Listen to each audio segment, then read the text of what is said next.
Salamu alaikum. Salamu alaikum.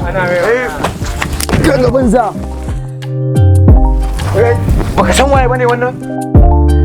Amma gwanki. Zaka ce mun baka san waye sanata Yarima bane? Oh, wai dama shine Yariman da ake magana.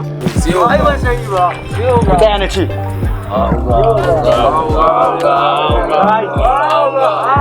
Ya isa haka.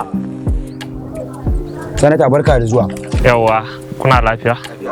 Ya gida? Masha Allah. Wani aiki na kawo muku? Banzaye alheri ne ma ta zo kuna nan kuna.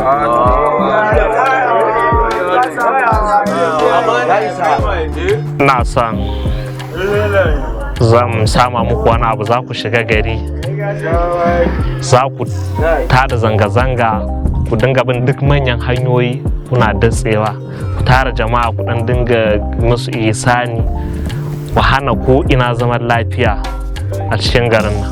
Abin da nake so kenan. Wannan dala 20,000 ce. Na so ku karba, fara manage da wannan. In kuka yi min aikin nan, wannan ba komai bane, so mun tabe. Dakata sanata. Mu dukkanmu nan da gagan mu a wajen nan 'yan ƙasa ne mu, kuma iyayenmu da kakanninmu duka 'yan ƙasar nan ne, kuma mu Najeriya ƙasar mu ce ta gado tun ta iyaye da kakanni. Dukkanmu nan muna gurin ne 'yan ƙasa ne mu, don haka ba wani gwamna ciyaman dan majalisa dai isa ya kawo mana kuɗi ya ce mu karɓa mu tashi hankalin 'yan ƙasar mu. Mun daina, don haka wannan aikin naka ba za mu yi ba. Ko ya kuka ce gai?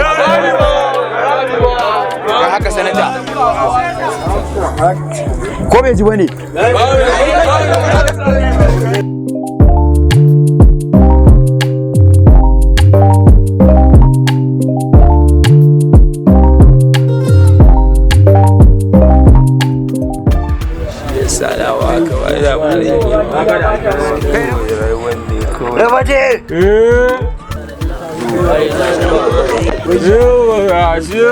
Ina kai suke gaba ɗayan ku kusa hankalinku a nan. Abin da nake so ku gane shine gaba ɗayan mun nan da muke gurin nan 'yan ƙasa ne mu. Daga yau ba wani gwamna, ba wani shugaban ƙasa, ba wani sanata da zai ƙara zuwa ya ba mu kuɗi ya ce mu tashi hankalin wasu. Mun riga mun daina daga yau. Mun daina. Najeriya nan gaba ɗaya ta ƙasar mu ce. In dai har kun yadda ni ne shugaba a gurin nan, to daga yau ba wani wanda ya sai zo ƙara ba mu kuɗi mu karɓa.